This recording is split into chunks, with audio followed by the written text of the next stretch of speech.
Hello, everyone, and welcome back to Fancy Football. And this is our UEFA Champions League post-match review. All of the semi-finals matches that just took place Tuesday and Wednesday. And with me on the show is no other than the Sport Bishop, also Adenzechi. Also, how are you? And it's been a wonderful 2 days of really good football, end-to-end stuff. Thank you very much. I'm very happy to be part of the show. And like you said, the Champions League semi-final did not disappoint. I tell you, two great games. Maybe not the fireworks that we all expected. Lots of in one of the game, but I tell you, a lot of excitement and it's something that we need to be here. So the final first leg done and dusted, and now I can now officially tell you that 2 games away from determining who is, the champions of the UEFA Champions League. But sad one as well for England. Because the game yesterday decided also some issue about next season. The fact that England have only 4 teams at the UEFA Champions League instead of 5, and Germany be having the 5 teams alongside Italy. So it is what it is. But come on, I tell you, 2 beautiful games of football, exciting, and something we need to. And I think we need to study why the Champions League is the Champions League, because the excitement. We know why. We know why the Champions League is what the Champions League is. We all know. Me and you know. We know why. Okay. Where do we start from now? Okay, let's start from the Sigma Iduna Park, where Dortmund got a 1-0 victory over PSG. PSG. They didn't come. I don't. They came to the party, but they didn't show what they are made up of, and that's just it. They came to the party, but they didn't really show what they are made up of.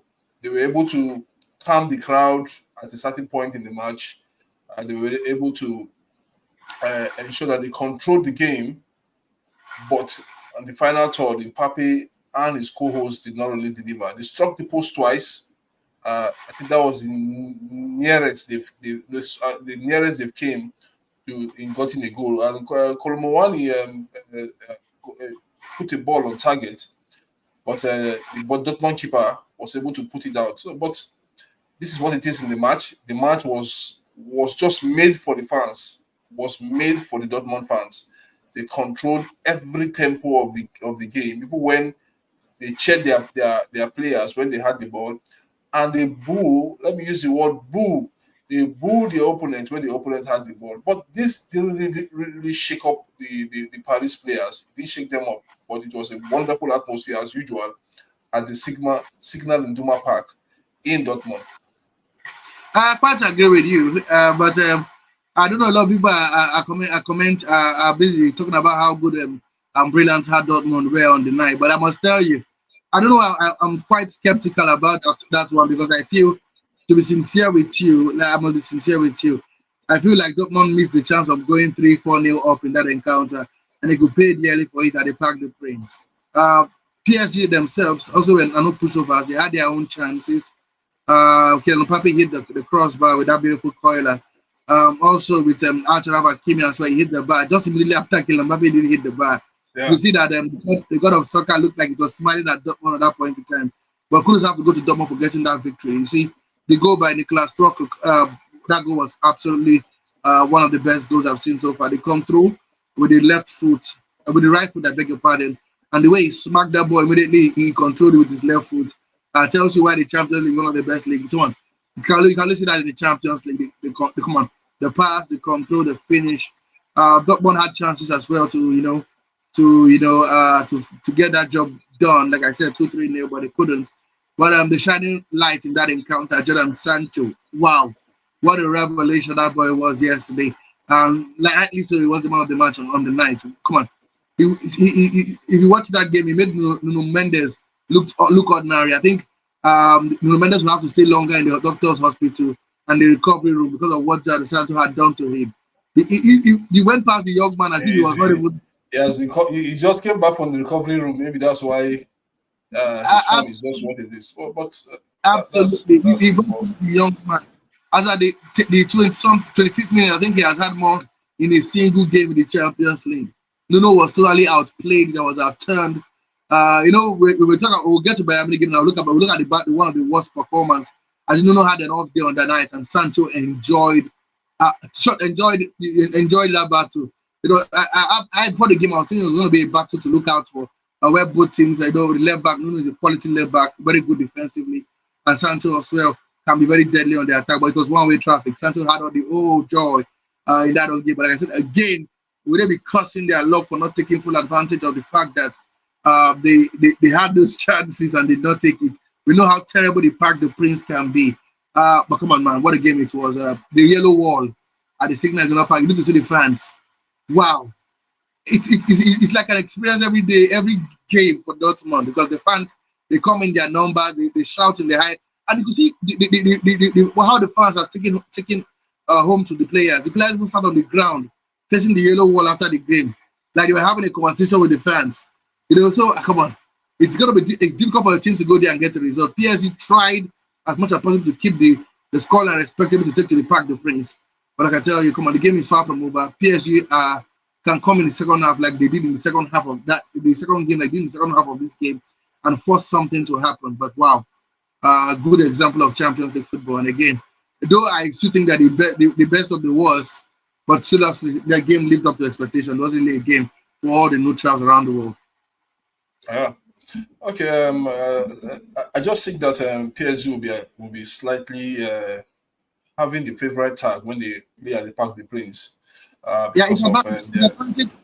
It's advantage PSG, like I said earlier. Advantage PSG, because I don't really fancy Dortmund playing the way they played at the Signal Iduna Park to play at the Parc des Princes. That's a different ball game entirely. But exactly, they have to try. They have to try. They have to try coming into this match. They can't try. Let's be realistic. They can't try. 1-0 in football is the weakest scoreline you can ever get, because as a set piece, a corner kick, a free kick, penalty can turn the game upside down. So, to me, as I said, it's a chance spawned by Dortmund. Big chance missed, I tell you. But PSG would love the result. Enrique could see during the press conference, it looked like he was quite confident. Like he told us, you know, when I was heading to play Barcelona in the second leg, I was going to go to Barcelona and beat Barcelona, and that he did. So, come on, he's going home this time around in front of his fans in Paris. So, let's brace up for another beautiful game. I think it's going to be high scoring in Paris, and Dortmund will have to come out to play. I don't think the game with this KG like it was at the Signal Iduna Park. Yeah, Dortmund have to come out to play. Looking at the performance of Kylian Mbappe as well, yes, he had some chances, created 2 chances for his teammates, had one that struck the post. But if you look at the overall general performance of Kylian Mbappe, yes, in the last match against Barcelona, he took the game to Barcelona, yes, and won the game for them. But we didn't see that in this match. So what was he overwhelmed? Did the match overwhelm him, or was it just something, just a one-off something that happened to him in every first leg of any match? I don't think it was overwhelmed. I don't think it was a bad day for Kylian Mbappe. I don't think it was a bad day at the office for all the Paris Saint-Germain players. I can't point out one player who had a good game yesterday for Paris Saint-Germain. Whether it is Hacharaf Hakimi, whether it's Vitinho, Fabio. Yeah, I love that battle between Karim Adeyemi and Hacharaf Hakimi. It was just so physical. Absolutely. It was physical, end-to-end stop from both two. I think that was the battle of the match. And the coach at some point had to take out Karim Adeyemi, but he looked a bit tired. They run before it was changed. Karim refused to track back. He refused to run and come on. At that point, it was at empty. Gas had finished. It was at empty. You know, so he tried to run, and Mary did not recover. Tadic just looked at him and said, "No, if I keep this guy here, he's going to be suicidal." So immediately he made that run. He couldn't chase back. He could change immediately. Like it was in the 78th minute. So, like I said, that was the battle of the night. But I can't really, apart from Hacharaf Hakimi, I can't really point out any Paris Saint-Germain team member that really shined on the night. Not with Vitinho. I was expecting it to be a battle between Vitinho and Emre Can. I was one who was previewing that would be a game to look out for. But Vitinho didn't come on. Maybe the Champions League semi-final overwhelmed him. Is like I said, the Dortmund players has got more experienced players at this level, and for Paris Saint-Germain, they haven't. They'll be realistic. Apart from Mbappe and Dembele, these guys and Marquinhos. These guys are new to this level, so it is what it is. But like I said, let's hope that you can also add Fabian Ruiz to that as a top player as well. Though he hasn't played in the Champions League. Exactly. So, like I said, let's just wait and see. Let's hope. I'm praying that the game in Paris brings fireworks. I don't want to say a KG game like this in France. I would love to see both teams go ahead, go at each other, because both teams has got the quality to do so. The attacking tools are there. Just I expect both of them to go ahead and express them. But if I'm Dortmund, I would love it to be this way. But if they go head to head with Paris Saint-Germain, I can assure you that Paris Saint-Germain will love it all day long. The speed in that team is deafening. Hachanov Hakimi, Bracola, Kylian Mbappe, the speed, Ousmane Dembele, Goncalo Ramos, the speed there can be deafening. It can be destructive. Okay, if you like this video, kindly subscribe to Fancy Football, smash the like button, and hit the notification bell for more updates. Okay, where do we go to now? Let's take a quick break. Be back.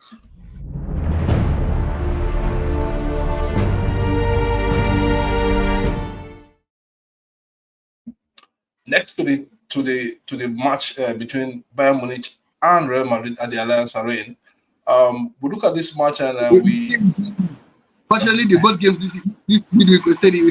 They are not going anywhere. Exactly, in Germany. So we are not going anywhere. We stay in Germany. Okay. This match that took place at the Allianz Arena, I think, was another final before the final. Like I said, Real Madrid always find a way. They always find a way, whether defensively or attackingly. They always find a way. And they Madrid. People don't know that Madrid are always dangerous when they have their backs against the wall. Going into that match, Dortmund came out from their blocks on fire, attacking the Madrid side. But before Dortmund knew, it was 1-0. Vinicius Junior, he just went behind the two defenders and slot the ball past Emmanuel Neuer. We all thought that Madrid were in control. Madrid took control of that match before the first half of that match. Then the second match, Bayern Munich came out. Sani beat Luna in his near post, which I don't think it's supposed to be. A keeper should not be beaten in his near post. I think Luna should watch it. This is the second time it's happening. He should watch it. This is the second time it's happening. It happened against Manchester City's the silver free kick. Now it's Sani beating him close to the near post. But thank God Thibaut Courtois is back and is watching all this. What is really happening? Then we all thought that was over 1-1, and suddenly after 4 minutes, a penalty was given to Bayern Munich, and Harry Kane does what Harry Kane does. He stepped up, took the penalty, and slotted it home. Then we thought the match would be 2-1, or Bayern Munich will increase their lead, but Madrid, being who they are, I always say they find a way to get something out of any match. They got their own penalty. Vinicius Junior puts the ball past Emmanuel Neuer, and the rest is history in that match.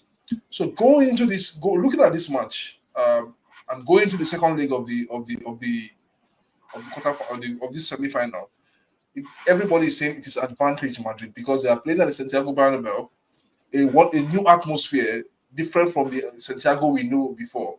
This is a new and different atmosphere. Very, very different. A covered Santiago. It's a covered Santiago.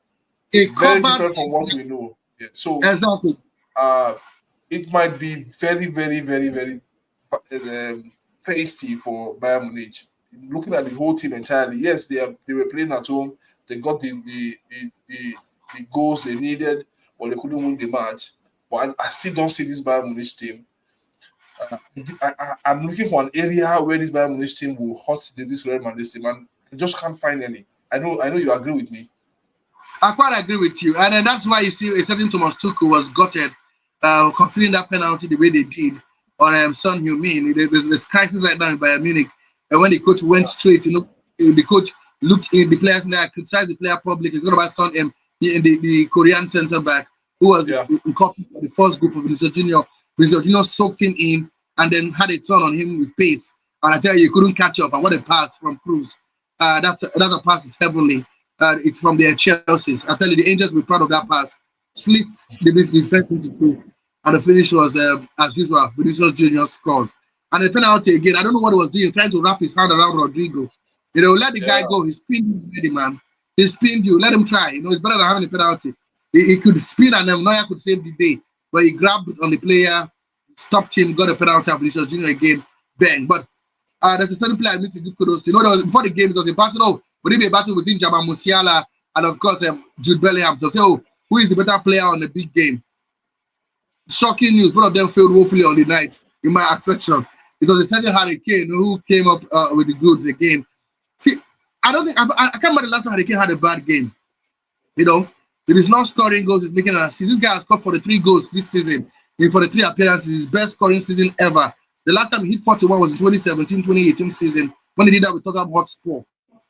But right now, he's scoring goals, but he may not be going trophy. That's the painful part of these goals that he's scoring, because he's scoring a truckload of goals. That's why I always say Harry Kane plays for himself. He doesn't play for the team because he loves scoring goals for himself. I don't think so. Yeah, but that's the reality. How many seasons in the Premier League he has won the golden boot season in, season out, but couldn't take Spurs to the next level. I just think that he needs to learn how to play. I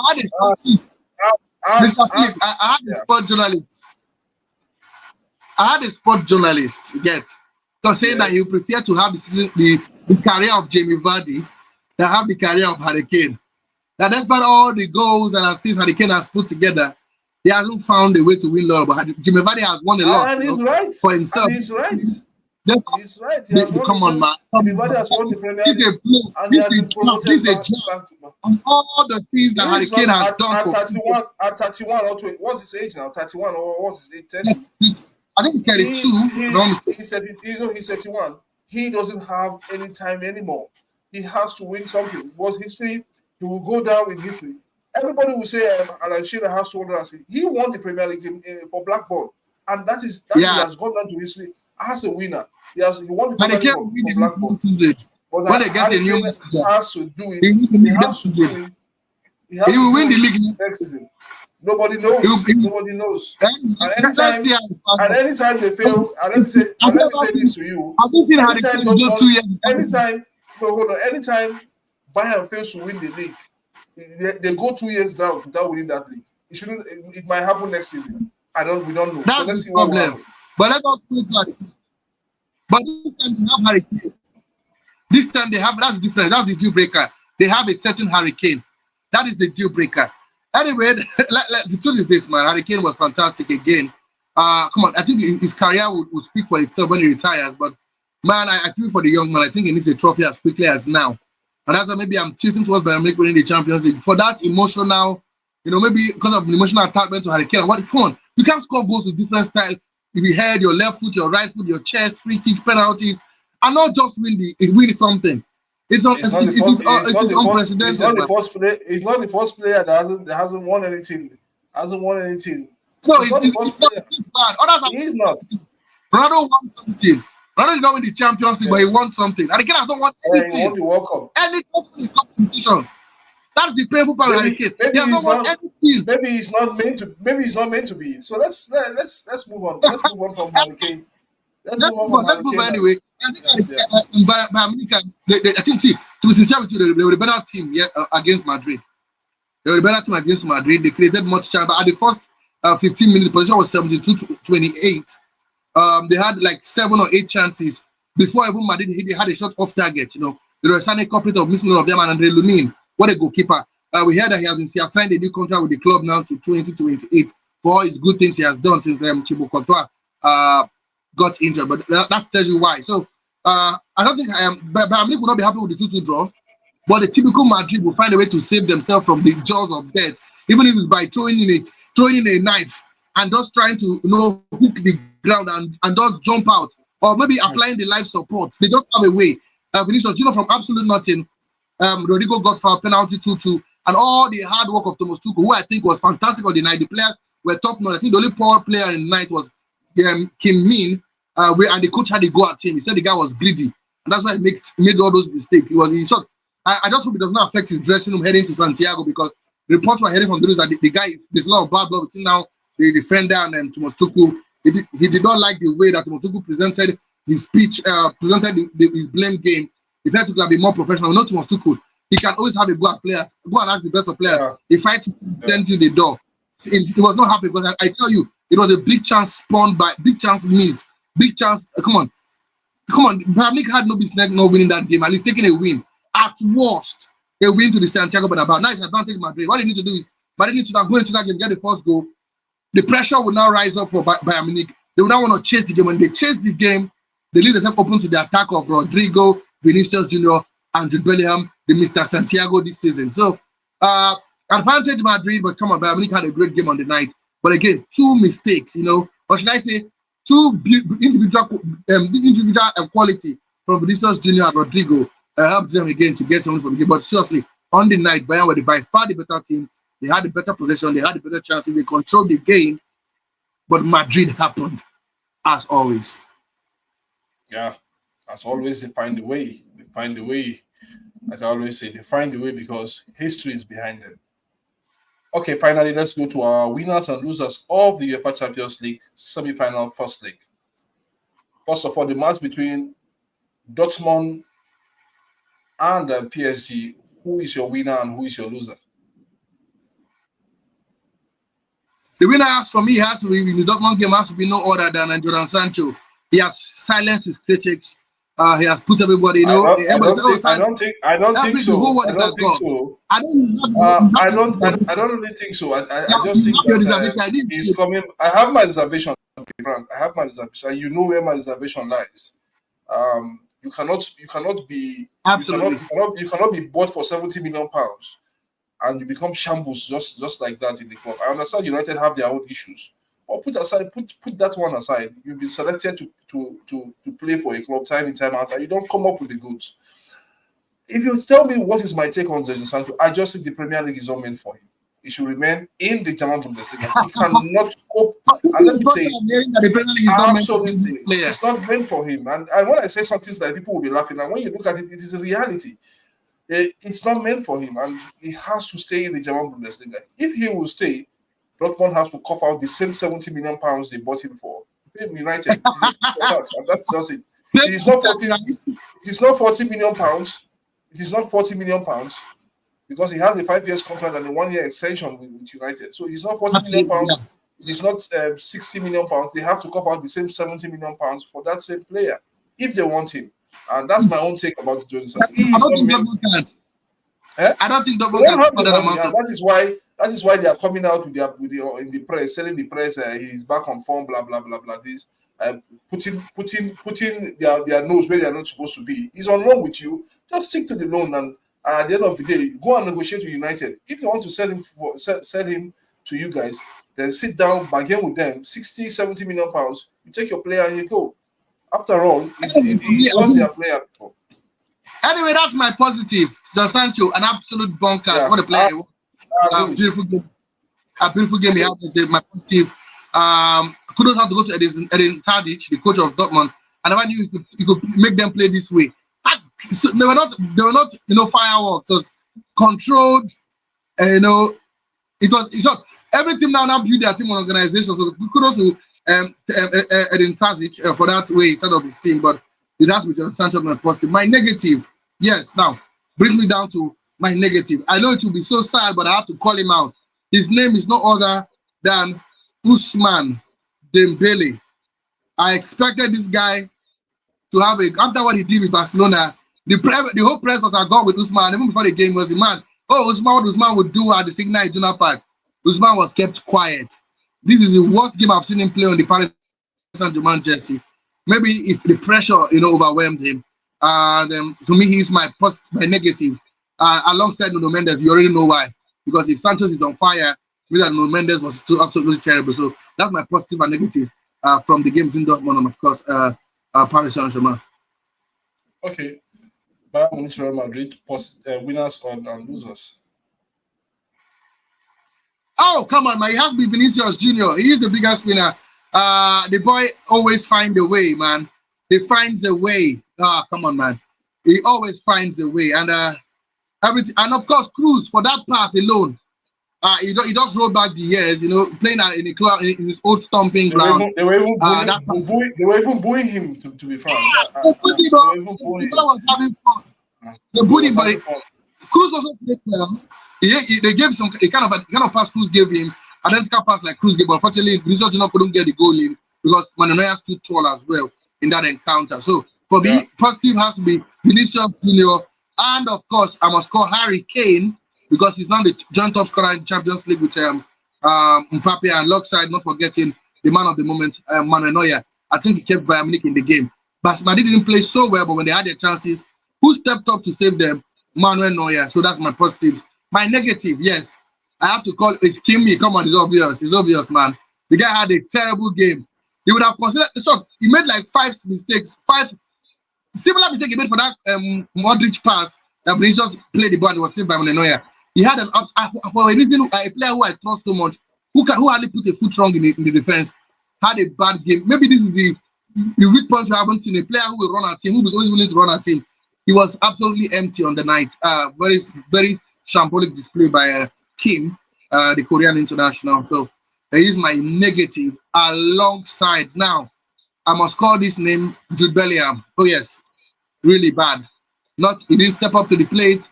Even Musiala gave some flashes here and there, but Bellingham was absolutely quiet. But instead of him to play football, he was trying to play mind games. Harry Kane and take the penalty. And you know Harry Kane, he doesn't care about mind games. He puts the ball in the back of the net. So Bellingham for that poor performance. Maybe his team bailed him out with that 2-2 draw. So we'll see what happens in Santiago. But that's my negative. Kim, and of course Jude Bellingham. Okay. I think for Bellingham, I think I can excuse him for me. And the reason this is why I will always excuse Jude Bellingham, because he is not being played in his natural position. You play him as a false 9. But he has flourished in this position. No, flourished, but not in the Champions League. Let's tell ourselves the truth, especially the knockout stages, because these are different ball games. Teams know how to stifle you. Yes, if you look at the Dortmund PSG match, that match was a little bit. Dortmund they were organized. The way they attack, the way they defend against PSG. PSG didn't even really have more. They only had 3 chances in the final third. One that struck the post, and which were goal bound. They were really goal bound. Two struck the post, and the other one was kept out by the goalkeeper from the Kolomoane's shot. The flick from Mbappe to Kolomoane, and the Kolomoane wanted to scoop it past the ball. The keeper stopped it.